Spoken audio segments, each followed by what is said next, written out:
I might be able to fool someone with this. I don't think that they know. I'm curious actually. Fool your carnivore friends. Now I really want to try it.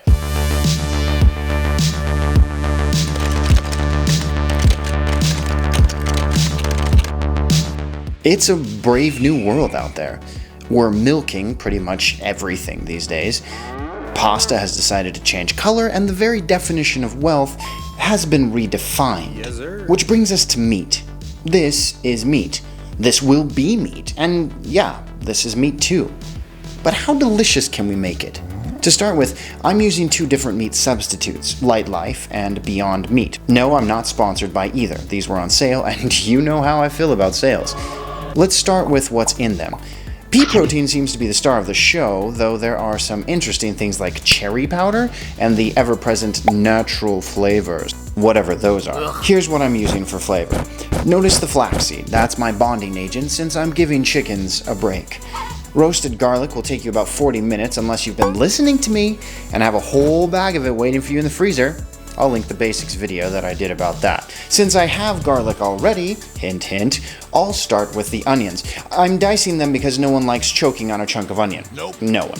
Saute them in a tablespoon of olive oil. We want to get them soft and release some of the harshness of their flavor. I'm adding a few tablespoons of water to encourage the sweating process.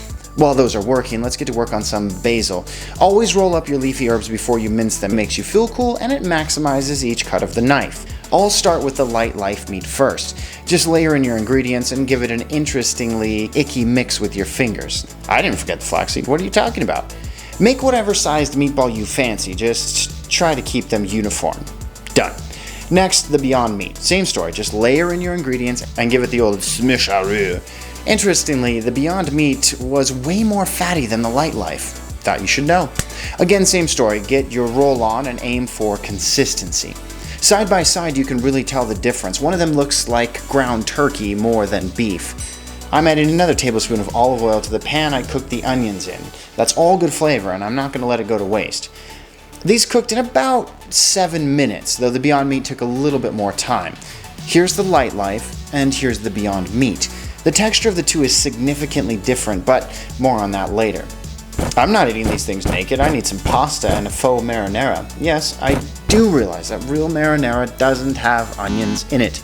I had half an onion left, so there. Again, I'm using a tablespoon of olive oil to saute the onion. While that's getting soft, I'll prep some garlic and blitz up some stewed tomatoes. I'm adding the tomato paste and balsamic vinegar to the tomatoes so it's smooth and clump-free. When the onions are soft, throw in your garlic and give it a quick stir. After another minute, I'll dump in my tomatoes, drown a sprig of rosemary, and sprinkle in some Italian seasoning. Let that simmer, not boil, for 5 minutes. While that simmers, I'm going to salt my water and throw in some pasta. Stir your pasta, people, just do it. Pasta pucks are the worst. A little salt, and we're ready to eat. Al dente noodles. Pasta's really good. That sauce is light. It's not super garlicky, a little bit sweet with that balsamic. This one is the Light Life. It looks like it's got good texture to it. It looks like a meatball. It smells like a meatball. It's definitely got crab cakey consistency. I'm gonna try some with a little bit of the sauce here. Oh yeah, with the sauce it's great.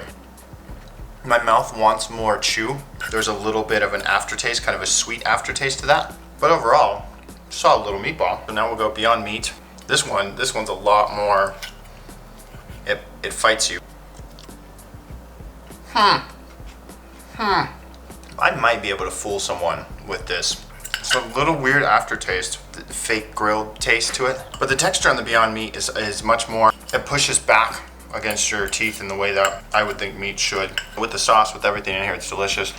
I would definitely make this again, and I would try to fool someone. I don't think that they know. Fool your carnivore friends. I don't know.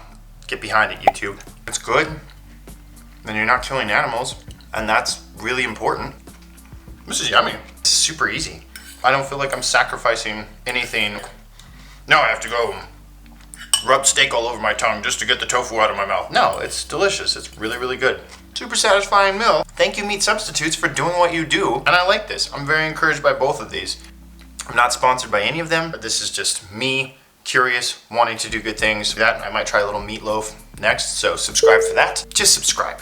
Okay, new videos coming out every single week. Like, share it with someone who is a vegan or a vegetarian, or share it with your carnivorous friends and don't tell them.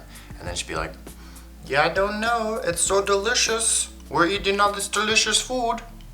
Don't eat crappy food. Live intentionally. Eat intentionally. I'll see you guys next time.